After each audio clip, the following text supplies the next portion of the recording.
पिछले कुछ सालों से जिस तरह से केंद्र सरकार हो या राज्य सरकार हो, जिनका जो बजट आया है, वे बजट शहरों को ध्यान में रखते हुए, अमीर और उद्योगपतियों को ध्यान में रखते हुए आया गया है। और हम देखते आए हैं कि हमेशा ग्रामीण इलाके को, दलित पिछड़े के इलाके को, आदिवासी बाहुल्य क्षेत्र को नजरअंदाज किया जाता है।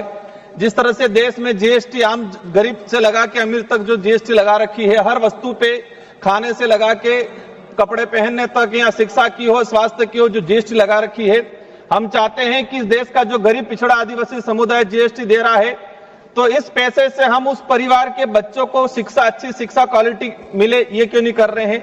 उस गरीब को अच्छा स्वास्थ्य सुविधा मिले, ये क्यों व्यवस्था क्यों नहीं कर रहे हैं? आज ग्रामीण इलाके में देखते हैं कि 2 से 3 कक्षा के बच्चे एक रूम में बैठ रहे हैं, लगभग 100 से 200 बच्चे एक टीचर के भरोसे हैं।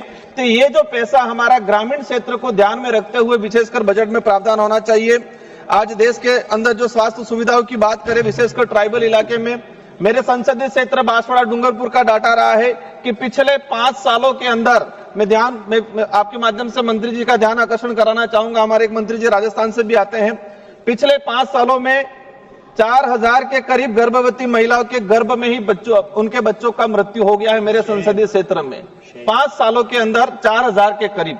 तो हमारे स्वास्थ्य सुविधाओं पे हमारा बजट क्यों नहीं? और जा भी रहा है तो वो भ्रष्टाचार की बेट चढ़ रहा है। हम चाहेंगे एक शिक्षा हो, स्वास्थ्य हो, ये चीजें जीएसटी से और टैक्स से फ्री रहे। सारी चीजें आदिवासी बाहुल्य क्षेत्र में सिकल सेल की बीमारी, कैंसर की बीमारी, टीबी की बीमारी बुलेट ट्रेन से फास्ट तेजी से भाग रही है। हम देश के अंदर आंकड़ा उठा के निकालेंगे तो सबसे ज्यादा सिकल सेल, कैंसर, टीबी बीमारी ट्राइबल इलाके के अंदर है। तो इस पे ध्यान दिया जाए। केंद्र सरकार द्वारा संविधान के अनुच्छेद 244(1) 5वीं अनुसूची के प्रावधानों के तहत ट्राइबल के विकास के लिए अलग अलग बजट का एलोकेशन किया जाता है। लेकिन पिछले हम 2-3 सालों से देखते आ रहे हैं, या तो एलोकेशन हुआ है वो भी मूल रूप से धरातल पे नहीं पहुंच पाता है। और पिछले सरकार में, या उस समय कांग्रेस की सरकार थी राजस्थान के अंदर, तो क्या विवाद रहा कि हमारे 2022-23 का बजट में अनुच्छेद 275 का जो बजट नहीं पहुंच पाया। और साथ ही हम चाहेंगे, पिछले 2 सालों से एसटी की छात्रवृत्ति ट्राइबल इलाके में नहीं मिली है। आज एक विशेष मुद्दा, जो बेगा जनजाति, जिसे राष्ट्रीय मानव का दर्जा मिला है, राष्ट्रीय, भारत के अंदर राष्ट्रीय मानव का दर्जा बेगा समुदाय को मिला हुआ है।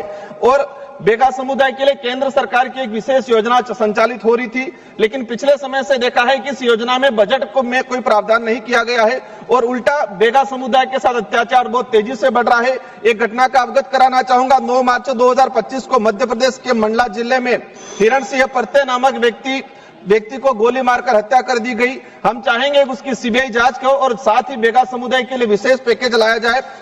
सभापति महोदय, अंतिम में कहना चाहूंगा कि मैं उस संसदीय क्षेत्र से आता हूं बांसवाड़ा, जहां से विवादित बयान हमारे प्रधानमंत्री जी के रहे थे कि मंगलसूत्र छीन लिया जाएगा। लेकिन मैं कहना चाहूंगा, जिस तरह से जीएसटी लागू किया जा रहा है गरीब लोगों पे, आम जो भौतिक सुविधा उस पे, वो मंगलसूत्र कोई सीने नहीं छीने, लेकिन वर्तमान में जो जीएसटी और महंगाई है वो अवश्य हमारे देश की गरीब महिलाओं का मंगलसूत्र छीनने का काम करेगी।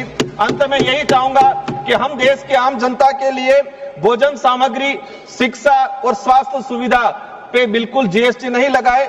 और जो हमारे केंद्र सरकार की योजना जो ग्रामीण इलाके, गरीब इलाके में पहुंचाने का काम करती है, आंगनवाड़ी कार्यकर्ता, सहायिका और चतुर्थ श्रेणी के कर्मचारी, जो वर्तमान महंगाई के हिसाब से उनका जो बजट है वो बढ़ाना चाहिए। और साथ ही रोजगार गारंटी योजना के तहत 20 से 200 से 275 रुपया मिलता है, तो वर्तमान महंगाई के हिसाब से उस बजट को लगभग 400 से 500 रुपए करने की जरूरत है। और देश में माइक्रो फाइनेंस कंपनियां ट्राइबल इलाके के अंदर 25 से 30% ब्याज पे पैसा दे रही है।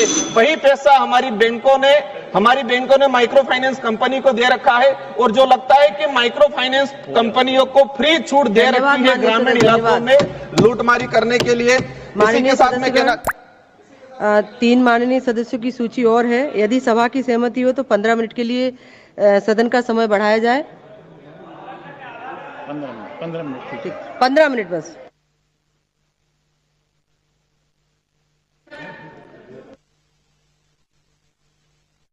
लाइन है इनकी, समाप्त करा दीजिए। सभापति जी, अंतिम लाइन है, समाप्त करा। मैडम थोड़ी दया कर लेते। बोलिए भैया, बोलिए माननीय सदस्य। माननीय सभापति महोदय, वही चीज माइक्रो फाइनेंस कंपनियों पे उन पे बैन लगा जाए। उमेश वो भाई 25 से पटेल जी। 30% ब्याज वसूल रही है। धन्यवाद। यूडी बांसवाड़ा लाइव न्यूज़ में आपका स्वागत है और मैं हूं आपके साथ आपका अपना छोटा भाई उमेश डामोर। तो वीडियो पर बने रहे और भारत आदिवासी पार्टी की खबर इसी यूट्यूब चैनल के माध्यम से आपको देखने के लिए मिलेगी। तो जाइए, आइए, इसी यूट्यूब चैनल को सब्सक्राइब कर बेल आइकन घंटी ऑन करके रखिएगा।